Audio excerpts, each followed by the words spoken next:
What's the funniest or strangest thing that's happened to you on the court? Ooh, I had a streaker jump out at Wimbledon one time.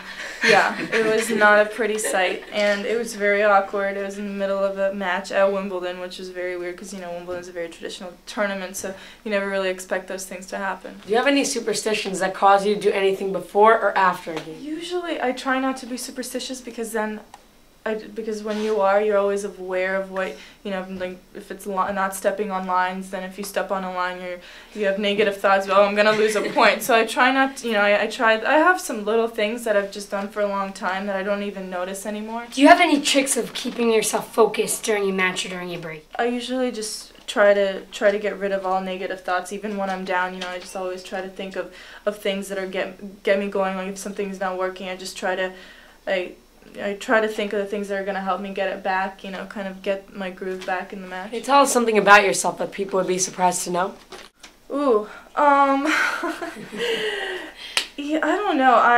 I think I'm a lot of the time I'm seen in the spotlight of, you know, this glamour and you know, having this incredible, you know, traveling around the world. But I think there's a lot of hard work that goes in behind it, and not all of it is that pretty as well. You know, you'll be on the a red carpet and doing interviews and all that, and like an hour later you're gonna, yeah, and then an hour later you're just gonna be at home like in your pajamas, like being a normal person. So so you know, although I'm you know, seen around the world and recognized around the world, I'm you know, I'm a pretty low-key person. You know, I love having my friends around, just kind of chilling out. What has been your hardest loss? My hardest loss?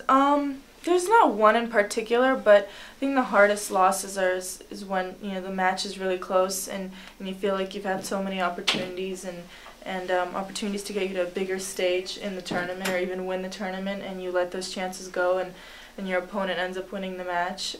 Those are tough. When you were a kid, can you tell us something that was inspiring to you? The thing that inspired me was, I think when I got the opportunity to move to the United States and practice, it allowed me to recognize that I had a talent for it, and that I basically I was given an opportunity to train every day and to work hard, and that really, and I was around kids that were, you know, competing for the same thing, so in a way it was like a competition, but that inspired me to get better. So, what was your biggest fear as a kid? My biggest fear, I never liked heights when I was younger, and I hated all like hairy animals as well, like spiders and stuff. It would just, even if it was just a little thing, it would absolutely terrify me. What was your favorite tennis moment? I think my most incredible moment that I've had was winning Wimbledon at 17. Just because I never really expected to win Wimbledon, it came as a shock, and the fact that it was Wimbledon, it was my first Grand Slam, and all those facts put together, it was an unbelievable feeling.